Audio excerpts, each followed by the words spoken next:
La Station spatiale internationale a constamment besoin d'entretien.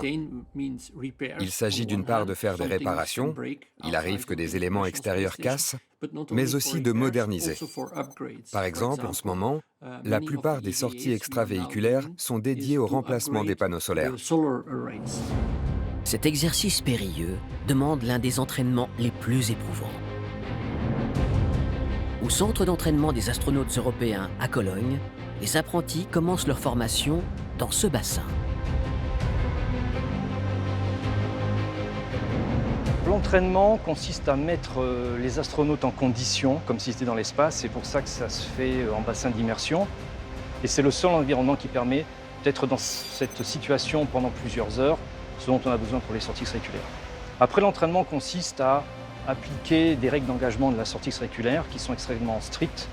Et ces règles ont pour objectif de faire en sorte que l'astronaute est tout le temps en sécurité. Même s'ils ne possèdent pas le scaphandre de la NASA, ils apprennent les gestes, les outils, les instruments et les règles de sécurité. Comme ça, ils n'auront plus qu'à se concentrer sur la maniabilité et l'inconfort du scaphandre hors norme des Américains. Pour les sorties extravéhiculaires ou EVA, les astronautes enfilent d'abord leur combinaison spatiale. Mais toute la préparation démarre bien avant. Ils passent de nombreuses années à s'entraîner au sol. Ils se familiarisent avec leur combinaison et tous les équipements qu'ils sont susceptibles d'utiliser dans l'espace. Un apprentissage minutieux des nombreux outils à leur disposition avant d'enfiler la fameuse combinaison. Et c'est à Houston, dans la plus emblématique base spatiale de la NASA, que le scaphandre est conçu. Ici, ils font les mesures de morphologie et les essais de cette combinaison qui pèse 150 kg tout équipée, car elle est construite sur mesure pour chaque astronaute. Les mouvements sont très compliqués et le champ d'action de leurs bras est réduit. Impossible d'aller chercher un outil derrière le dos. Mais ce qui demande le plus de mobilité et de réglage, ce sont les doigts. Fermer la main pour attraper une main courante comme celle qui est ici, c'est comme presser une balle de tennis. Bouger les bras, c'est pareil. Vous devez faire ça des centaines de fois pendant la sortie. Donc ça demande beaucoup d'énergie. Pour apprendre le fonctionnement de ce scaphandre incroyable, mieux vaut le tester grandeur nature. C'est dans cette imposante combinaison lestée que les astronautes sont transportés et immergés dans le plus grand bassin d'entraînement d'astronautes au monde, dont la température est maintenue entre 28 et 31 degrés Celsius. C'est le laboratoire de flottabilité neutre, NBL en anglais. Une immense piscine de 61 mètres de long et 31 mètres de large pour une profondeur de 12 mètres. 23 millions de litres d'eau environ sont nécessaires pour remplir ces 23 000 mètres cubes, l'équivalent de 9 piscines olympiques. Pour résister à la pression, les murs ont une épaisseur d'1,80 m et le bassin est semi-enterré à 50%. Là, ils vont répéter les gestes, installer des équipements, comprendre les pannes, apprendre à communiquer avec les partenaires, interagir avec le bras robotique. Une multitude de séances pour connaître sur le bout des doigts cette manœuvre périlleuse et hors du commun. Mais une réplique entière de l'ISS serait trop grande pour entrer au fond du bassin. Ils ont donc fait un assemblage particulier pour faire entrer plusieurs modules et ils ont aussi installé 2 ponts roulants et 4 grues à flèches pour assembler, concevoir et déplacer les infrastructures en fonction de la mission à effectuer.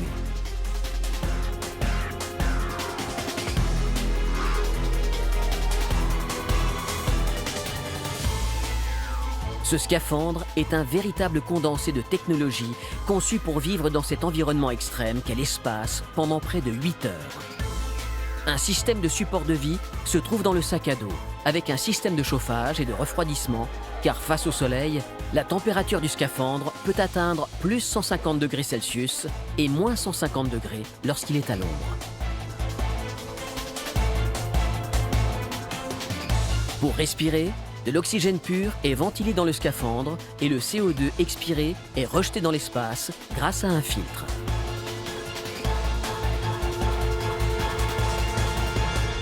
Il faut apprendre à vivre avec le scaphandre. Au début de l'entraînement, ce scaphandre, les astronautes ne l'aiment pas trop parce que C'est désagréable, on est enfermé dedans, on est confiné pendant plusieurs heures, il y a des frictions un peu partout. La consigne qu'on donne aux astronautes, c'est aimez votre scaphandre. Mettez-vous dans un état d'esprit où le scaphandre est là pour vous protéger du monde extérieur, c'est votre cocon. Avant qu'elle ne devienne une seconde peau, 150 à 200 heures de séance en piscine par astronaute sont nécessaires pour acquérir toute la dextérité et les compétences nécessaires aux sorties extravéhiculaires. Car une fois là-haut, ce n'est plus la même histoire. Plus de parois à moins de 10 mètres.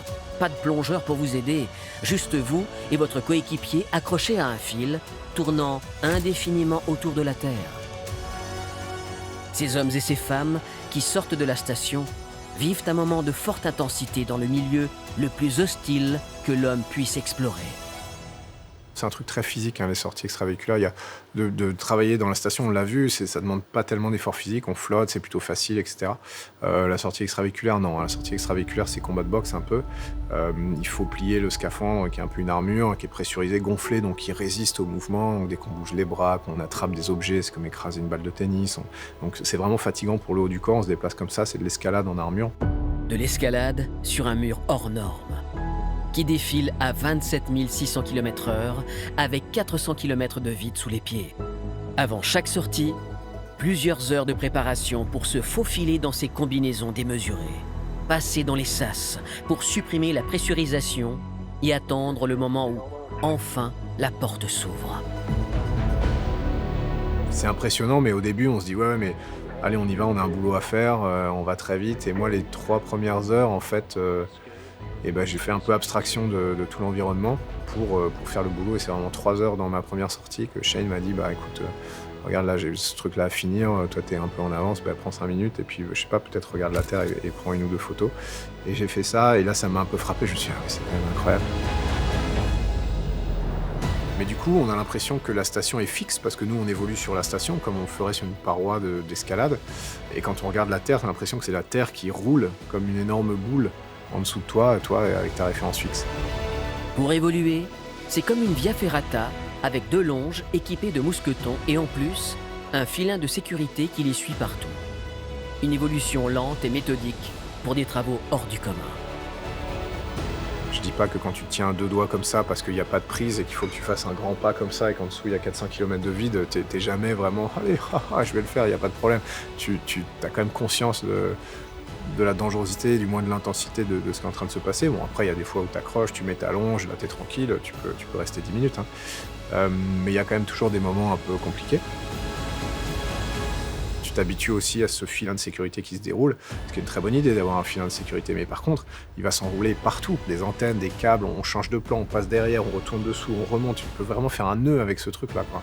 Même autour de toi-même, s'il s'enroule autour de ton casque derrière, tu pourras jamais aller le chercher parce que ton enveloppe de travail, c'est ça. Tu peux pas bouger les bras, tu peux pas aller toucher l'arrière, c'est pas possible. Le scaphandre est trop grand, les bras sont pas assez mobiles. Mais ça devient une deuxième nature. Tu as toujours conscience, tout le temps, les yeux fermés, de par où tu es venu, comment il arrive ton fil, qu'est-ce que tu vas faire, etc. Tu n'utilises jamais des choses qui sont pas accro. Même les plus petits trucs, il y a toujours des petites goupilles, des petits moyens de les accrocher, etc. Donc ça devient vraiment une deuxième nature. Après, il y a quand même quelques moments où tu t'arrêtes, tu regardes dehors. Surtout quand tu es sur le bras robotique, accroché par les pieds là au-dessus du vide, et que le bras robotique te déplace comme ça, comme une charge à l'extérieur de la station au-dessus du vide. Là, c'est des moments un peu spéciaux. Il y a pas mal de jeux mécaniques, donc la sensation n'est pas super agréable parce que tu as toujours l'impression que le truc va s'arracher et partir. Et là, il n'y a rien, là, tu es dans le vide. Mais bon, en fait, ça tient bien. Et comme dans un film de science-fiction, si un astronaute vient à perdre le contact avec la station, se retrouve seul à plusieurs mètres de l'ISS, il lui reste une ultime possibilité pour la rejoindre et survivre.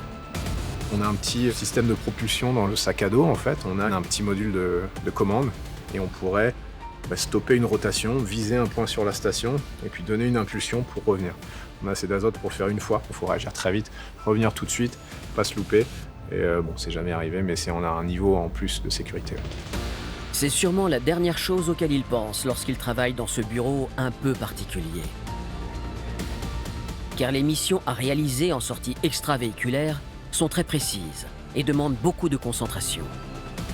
Lors de la mission Alpha, Thomas s'est occupé de préparer et d'installer des éléments pour accueillir une nouvelle génération de panneaux solaires appelée HiROSA.